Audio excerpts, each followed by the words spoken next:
जय हिंद साथियों, नमस्कार। मैं प्रभुदान चारण आपका हार्दिक स्वागत एवं अभिनंदन करता हूं। आज हम राजस्थान के गौरवमय इतिहास में हम पढ़ने जा रहे हैं प्रमुख शाकों के बारे में। राजस्थान में हर एक दौर में, हर एक समय में कहीं न कहीं कोई न कोई युद्ध होते रहते हैं और युद्धों के साथ में जो ये रानियां थी ये अपने आप को आग के हवाले कर देती थी। उनको साके कहते हैं। जैसे यहाँ आपके सामने लिखा हुआ है, केसरिया और जौहर दोनों मिलकर के साके कहलाते हैं। राजस्थान के इस गौरवमय इतिहास में सबसे पहला साका रणथंभौर दुर्ग का माना जाता है। रणथंभौर दुर्ग में जो ये साका हुआ था, अपने को ये यहाँ से पहले पता होना चाहिए कि हमें सवाल क्या क्या पूछे जाते हैं। तो अपने को ये सवाल पूछा जाता है कि राजस्थान का जब पहला साका हुआ तो आक्रमणकारी कौन था। तो पहला सवाल हमसे क्या पूछेंगे, आक्रमणकारी के बारे में पूछा जा सकता है।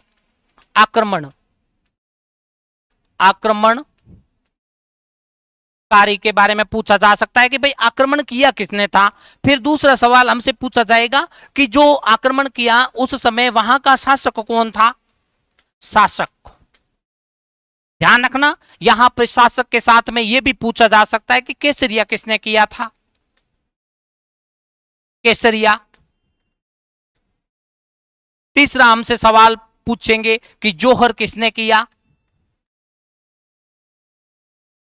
ये तीन सवाल हम और एक पूछा जाएगा कि कब हुआ था। ये चार सवाल हमसे प्रमुख रूप से पूछे जाते हैं। तो हमें पहले पता होना चाहिए कि रणथंभौर का जो साका हुआ है ये हुआ आपके 1301 में। 1301 में अलाउद्दीन खिलजी ने यहां पर आक्रमण किया था। आक्रमणकारी एके का मतलब अलाउद्दीन खिलजी।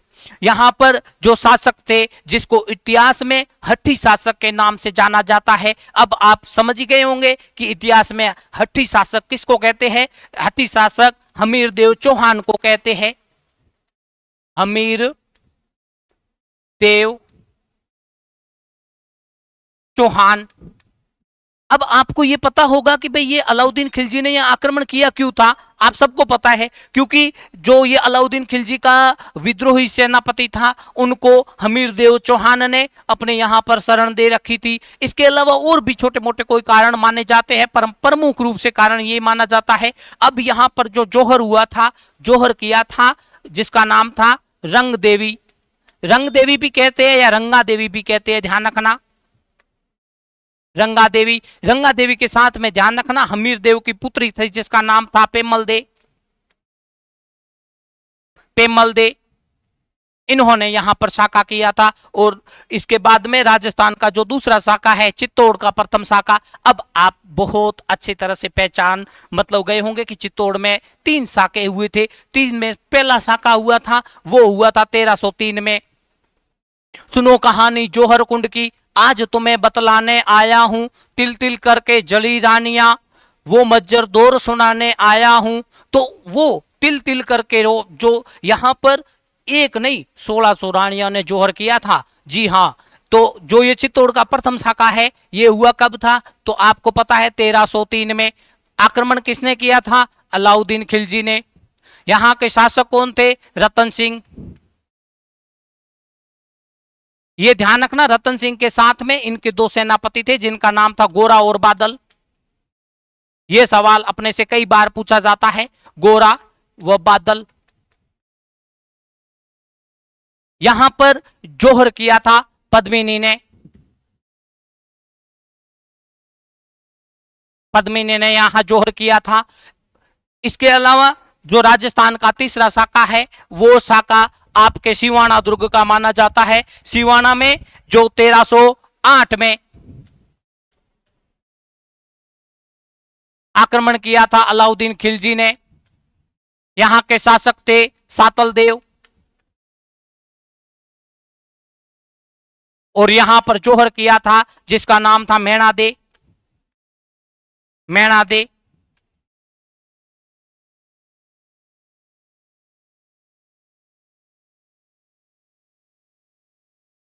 ये राजस्थान के इतिहास में सिवाना का साका माना जाता है। इसके अलावा जालोर का साका, जालोर पर जब 1312 में आक्रमण किया था अलाउद्दीन खिलजी ने। यहाँ का शासक था कानड़ देव।